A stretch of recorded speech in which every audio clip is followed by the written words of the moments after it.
Hi, I'm Randy Hollenbeck, and this is the Music Roundtable.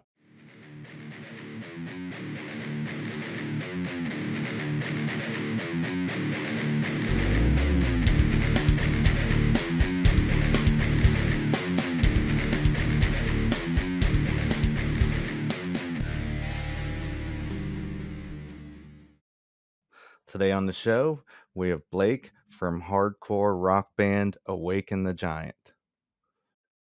What's up, Randy? How's it going, man? What you want and tell me what you need. Tell me everything and leave none for me. You left it all unsaid when you set me free. Just force a smile and let me be. Won't try to fight or hold you back. Impossible to get more on track. Begging and pleading could not pick up your slack. Why couldn't you just bend and have my back? Maybe it's not me. It's fucking you. I guess it's nothing new. Stop looking so confused. You had the right to do what you wanted to. I wanted to dig into some of your history. What age did you start playing guitar, and what got you into music? Man, for me, I started playing at the age of 15, and what got me into playing was really just having other friends at school.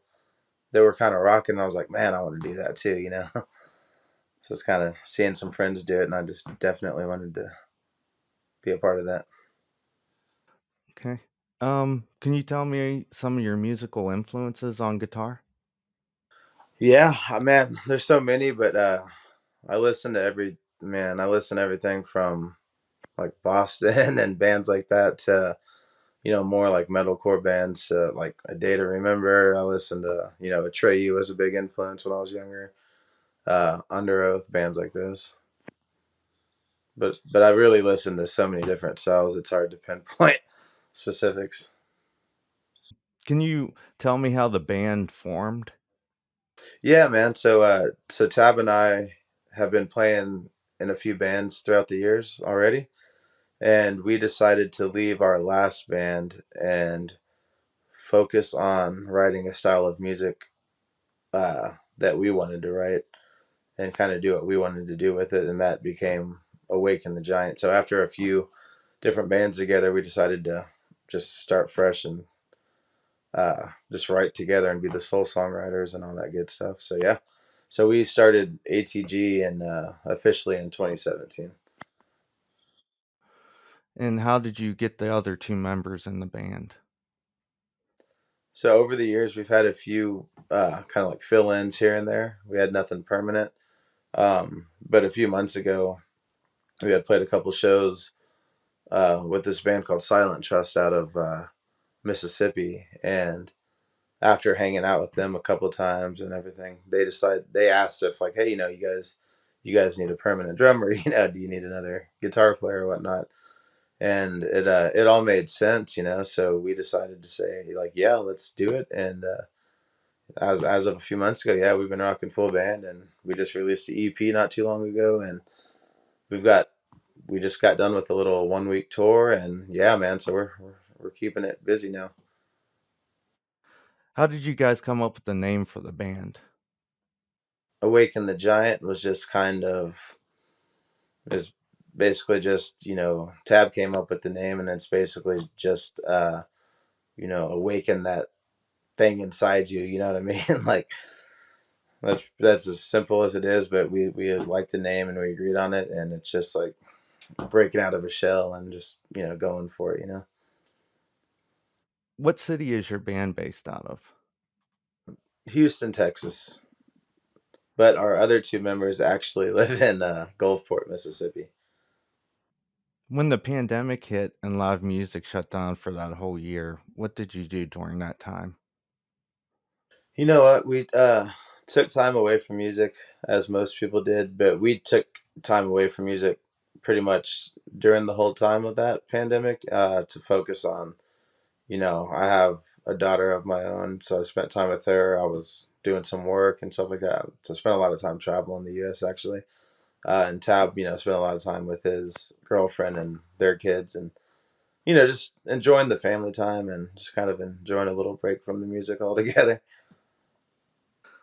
Now, when the lockdown lifted and live music returned, when you guys played out, did you notice, like, the crowd more engaged and more energy from the crowd when you played out? Yeah, definitely, dude. I think, I mean, as a music fan myself too, you know, I think people were excited for bands to get back out there and be playing again. And because it had been, what, over 2 years, you know, people were definitely super excited to be like, oh man, I can go watch a band play again. Or so it's definitely been great, like, fan interaction in general, whether it be obviously at live shows, but also even on our, Awaken the Giant. We have the street team on our Facebook page. So everyone's been very interactive, and it's been great. You know, Can you tell me about your writing style with Tab? like how we come about writing songs, or just Do you guys trade riffs or cassette tapes, or how does that work? these days it's more we trade riffs, and then we get into the studio with our. We try to come up with the chorus, and then even if we don't have the rest of the song finished, we'll go in with our producer and lay down that chorus, and then we'll kind of write around that.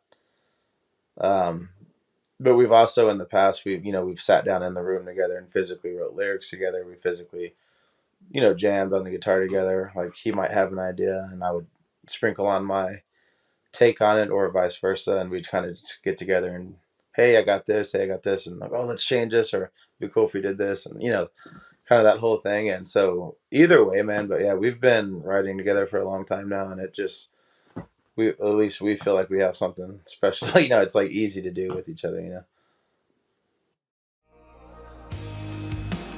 Love sick, mostly jaded. I just can't stay away to let my heart break. You don't have to hypnotize me no more. I'm already bound and heading to your door. You don't have to work on me. I'm yours. You don't have to hypnotize, and I'm not gonna walk away. Don't hypnotize me. I wanted to talk about a couple of your songs here. Your new album came out February 25th, Black and Blue, and there's a song on there called I Fooled You, and you have like a really cool riff like before it goes into the verses. Like it's a slide riff and stuff. Yeah. Now, how do you come up with something like that? you know, Coming up with the same as how we write the songs, man. It's we're in the studio, we track all the music, and then we're like, hey, there's a little bit of a blank spot here.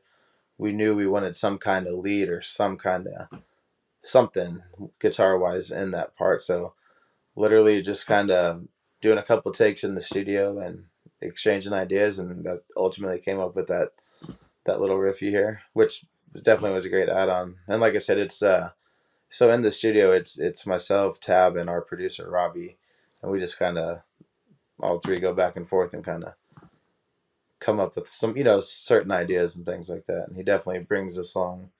Robbie definitely brings it to life. You know what I mean? We give him the cake, and he kind of helps decorate it a little bit more.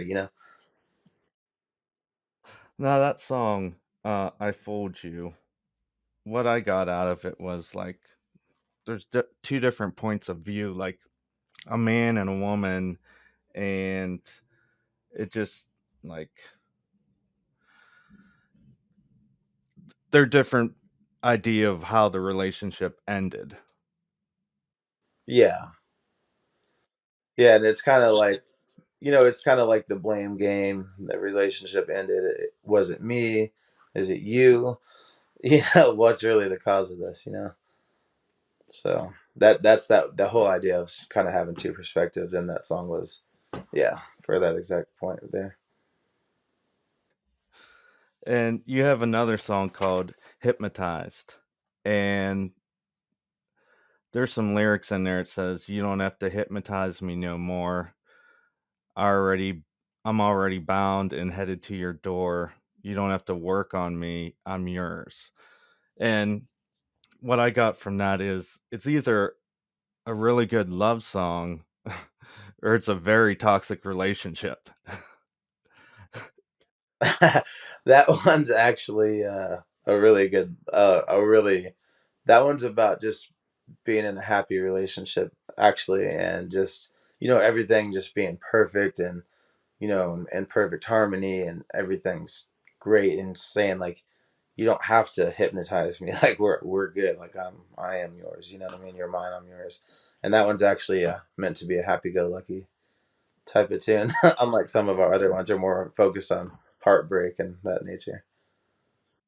Yeah, like the relationship's balance 50-50, you know? Yeah, exactly. Yeah. And everything we write's based on actual personal experience. You know what I mean? So it's that one is actually a happy love song.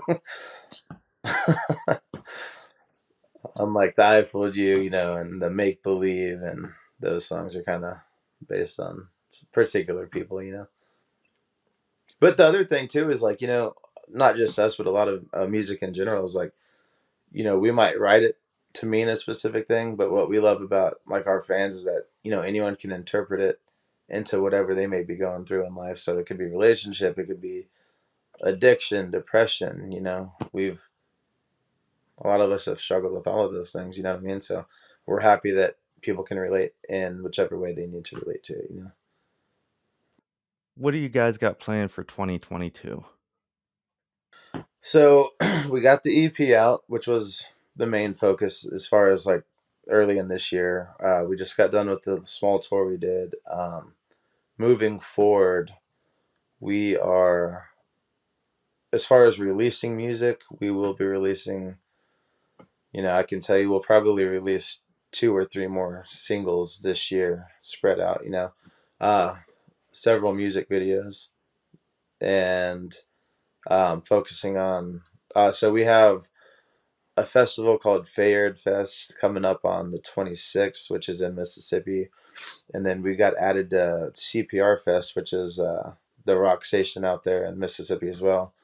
It's called 97, I think 97.9 CPR Rocks, but they put on something called CPR Fest. So we got added to that festival as well, which is really cool because that one will be with Seether, Three Doors Down, Bad Flower, Nonpoint, Giovanni and the Hired Guns, bands like those. So that we're pretty stoked for that one for sure. And then definitely in the summer we'll be working on some kind of another tour somewhere. How can we get a hold of you guys? Facebook, Instagram, Twitter? Oh yeah, all of it. So Facebook is going to be facebook.com/Awaken the Giant Band. And then Instagram is /Awaken the Giant Official. And then we also have, I don't know if y'all are familiar with Linktree, but we have a linktree.com/Awaken the Giant, and that literally has our Facebook, Instagram, merch store, YouTube channel, Spotify, all those good things. So that's probably the three easiest ways to get in touch with us or find us. That's all the questions I have. Thanks for coming on the show today. Is there anything else you'd like to add? Man, hope to catch all of y'all on the road sometime. And other than that, I appreciate you having us, and thank you so much, man.